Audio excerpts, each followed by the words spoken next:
नमस्कार, आपने देखना शुरू कर दिया है द एंगल और मैं हूं आपके साथ छवि अवस्थी। एक तरफ तो 70 साल के अरबपति रिचर्ड ब्रैंसन जो कि ब्रिटिश हैं और अंतरिक्ष का सफर करके लौट आए, वहीं अब सपने देख रहे हैं कि अंतरिक्ष में होटल बनाएंगे। वहीं दूसरी तरफ भारत में ज्योतिरादित्य सिंधिया को उनके सपनों का मंत्रालय मिल गया।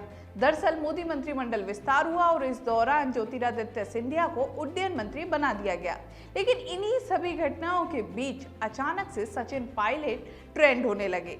दरअसल वजह थी कि उनके खास मित्र ज्योतिरादित्य सिंधिया को उड्डयन मंत्रालय मिला था और उसके बाद से सवाल किया जाने लगा कि आखिर सचिन पायलट की लैंडिंग कब होगी, यानी सचिन पायलट बीजेपी में कब आएंगे, और इस तरह से वो खासे चर्चाओं में भी आ गए।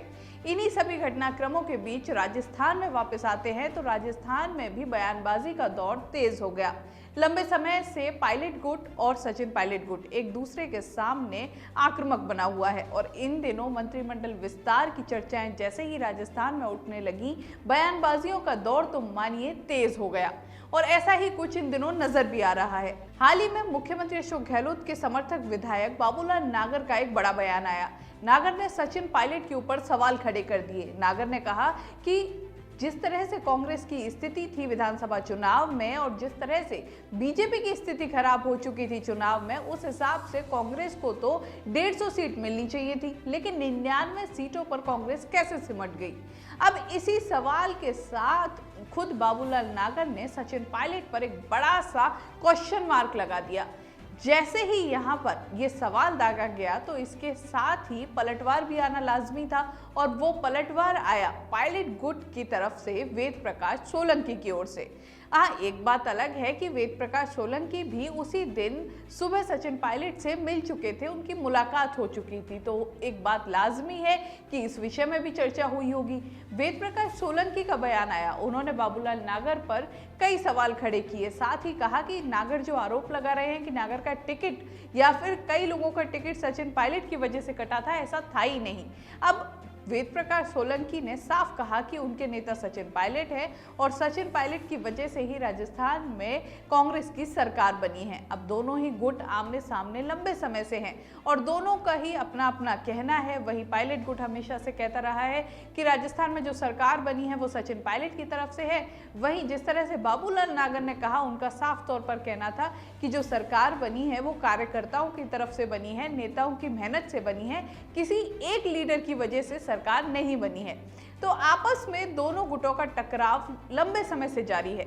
अब इसका सबसे बड़ा कारण एक जो इन दिनों बना हुआ है वो है मंत्रिमंडल विस्तार। इसको लेकर लंबे समय से कयास लगाए जा रहे थे, कहा जा रहा है कि इस हफ्ते हो सकता है या फिर अगले हफ्ते हो सकता है और इसमें दोनों ही गुट एक दूसरे के सामने अड़े हुए हैं।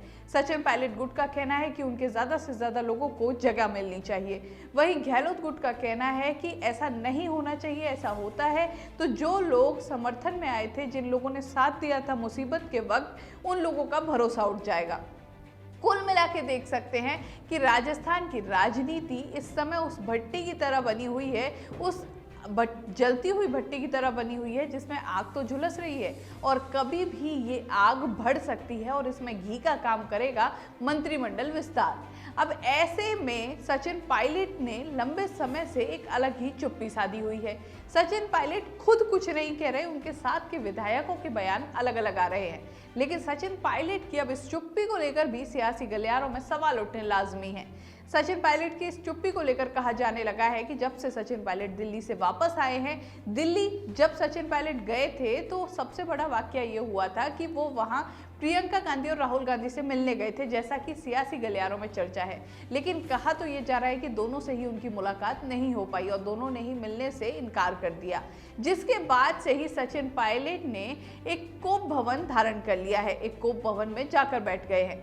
अब सियासी गलियारों में ये चर्चा है कि आखिर सचिन पायलट की इस चुप्पी का कारण क्या है, क्या आने वाले समय में कुछ होने वाला है? क्या आने वाले समय में कोई नई रणनीति बनाई जा रही है? वहीं मुख्यमंत्री अशोक गहलोत की बात करें तो उनके गुट की तरफ से या फिर कहीं जो उनके समर्थन में जो विधायक हैं वो खासे सक्रिय नजर आ रहे हैं, जिनमें खासकर निर्दलीय विधायकों की हम बात करें, चाहे एक तरफ बाबूलाल नागर हैं, संयम लोढ़ा हैं, इस तरह के जो विधायक हैं वो लगातार अपनी तरफ से बयानबाजी करते रहे हैं और आरोप और उसके ऊपर पलटवार ये दौर चलता रहा है।